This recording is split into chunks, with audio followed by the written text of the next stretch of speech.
ఇంకో పక్కన మీరు గుర్తుపెట్టుకోవాలి, పేదవాళ్ళందరికీ 25 లక్షల వరకు ఆరోగ్యశ్రీ కింద ఆర్థిక సహాయం చేస్తాం.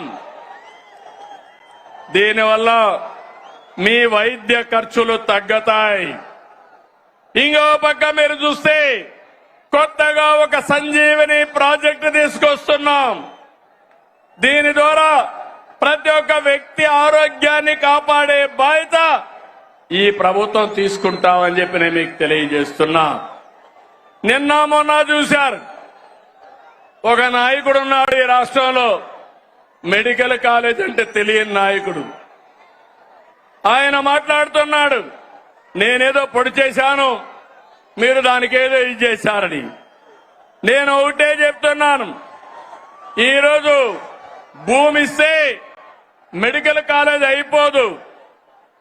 ఈ రాష్ట్రంలో విద్యా సంస్థలకి ప్రాధాన్యత ఇచ్చిన ప్రభుత్వం ఎన్డీఏ ప్రభుత్వం, కేంద్ర ప్రభుత్వం, ఇటు రాష్ట్ర ప్రభుత్వం.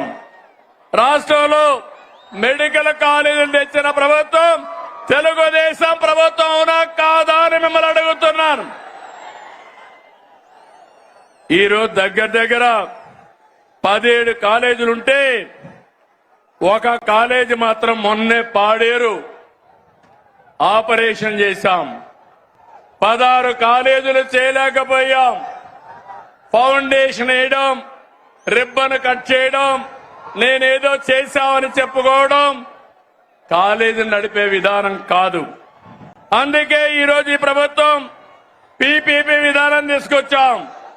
ఆస్తి మనది, వేరే వాళ్ళు దాన్ని రన్ చేస్తారు, జవాబుదారీతనంగా ఉంటారు. దీనివల్ల 26, 27కు 4 కాలేజీలు వస్తాయి.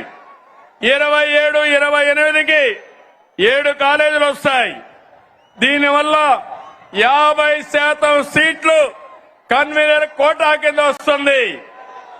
అది అంత మునుపు ఫీజుల కోసం పెట్టిన కాలేజీలు చూస్తే 42% వస్తాయి. ఈ రోజు మా మంత్రి సత్యకుమార్ యాదవ్ గారు ఇక్కడే ఉన్నారు. మొన్నే సవాలు విసిరారు, మీరు చర్చకు వస్తానంటే రేపు అసెంబ్లీకి రండి, మీరేం చేశారో మేమేం చేశామో చెప్పడానికి సిద్ధంగా ఉన్నామని సవాలు విసిరా. ధైర్యం ఉంటే అసెంబ్లీకి వస్తే మొత్తం తేలిపోతుందని చెప్పి కూడా నేను మీకు తెలియజేస్తున్నా. తమిళ బీసీ సోదరులు, అనంతపురం జిల్లా అంటే గుర్తొచ్చేది బీసీ సోదరులు. తెలుగుదేశం పార్టీకి వెన్నెముక బీసీ సోదరులు.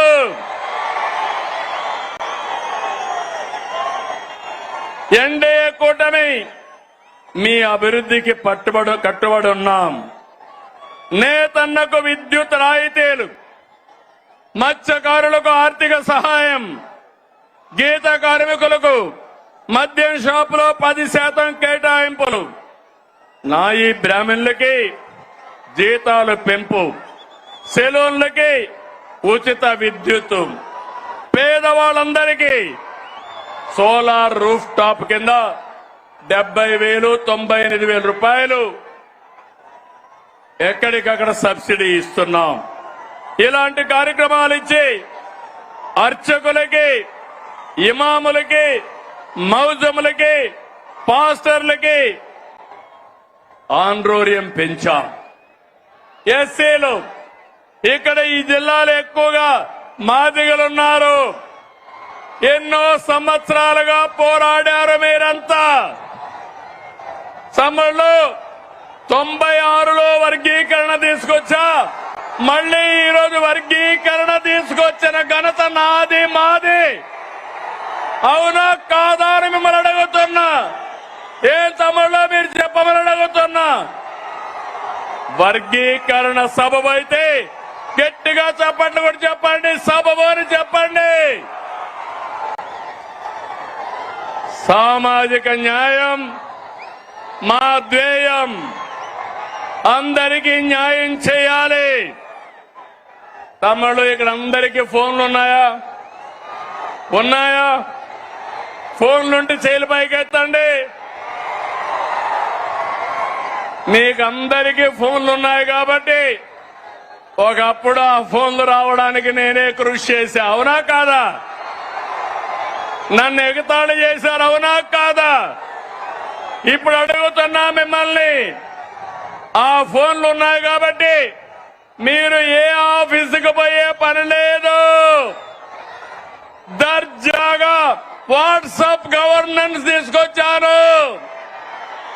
700 సర్వీసులు మీ ఫోన్లోనే మీకు అందుబాటులో పెట్టిన ఘనత ఈరోజు కూటమి ప్రభుత్వాన్ని.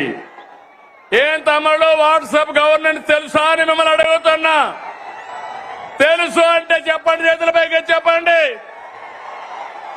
తెలియకపోతే తెలుసుకోండి. మీరెక్కడికి పోయే పని లేదు. మీ సెల్ ఫోనే మీ ఆయుధం. ఇది గుర్తుపెట్టుకోవాల్సిందిగా నేను కోరుతున్నా.